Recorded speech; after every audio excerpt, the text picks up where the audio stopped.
अस्सलामुअलैकुम। Islamic world YouTube channel के देखने वालों के लिए आज की इस वीडियो में है नमाज़ तरावी पढ़ने का मुकम्मल तरीका। जो लोग घरों में या औरतें नमाज़ तरावी पढ़ना चाहती हैं वो घर में किस तरह से पढ़ सकती हैं। बिस्मिल्लाहिर्रहमानिर्रहीम। सबसे पहले आप इशा की नमाज़ के फ़र्ज़ पढ़ें, उसके बाद 2 सुन्नत और 2 नफल पढ़ने के बाद आपने अपनी नमाज़ तरावी शुरू करनी है। उसके बाद आप नियत कर लें नमाज़ तरावी की। मैं नियत करती हूँ नमाज़ तरावी की हाथ वास्ते अल्लाह ताला के मुँह मेरा खाना काबा की तरफ, अल्लाह अकबर।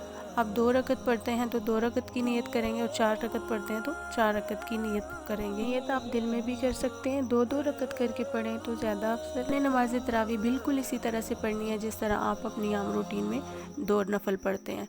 लेकिन इसके लिए एक और अमल है कि अगर आपको 10 सूरतें याद है तो सूरह फातिहा के बाद बेहतर है कि आप कोई सी सूरत पढ़ लें। अगर 10 सूरतें हैं तो 2-2 रकत में एक सूरत को आप दोहरा दें। और अगर आपको आखिरी 4 सूरतें याद हैं तो आप एक सूरत को एक रकत में पढ़ें और इसी तरह से दोबारा पहली 4 रकतें पूरी करें, फिर दोबारा से 4 पूरी करें और आप अपनी नमाज़ तरावी मुकम्मल कर लें।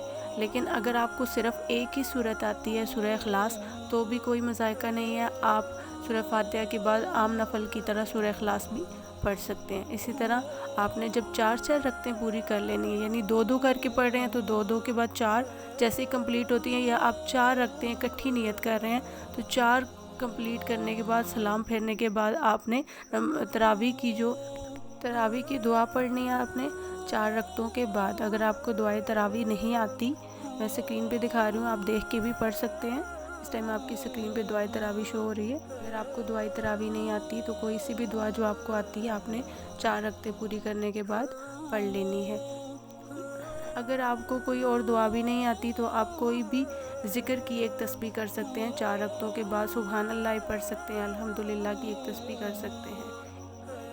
नमाज़ तरावी कंप्लीट करने के बाद आप वितर पढ़ें, वितर पढ़ने के बाद नफल पढ़ के दुआ कर लें। आपकी नमाज़ तरावी इस तरह से मुकम्मल हो जाती है। अगर आप 4-4 रकतें करके पढ़ रहे हैं तो याद रखिएगा कि सलाम आपने 4 रकतों के बाद ही फेरना है, जबकि अत्तहियात आपने दूसरी रकत में मुकम्मल पढ़नी है, लेकिन सलाम आपने चौथी रकत में फेरना है। मज़ीद वीडियोज़ के लिए चैनल को सब्सक्राइब करें और वीडियो को सदका जारिया समझ के आगे शेयर करें। जज़ाकल्लाह।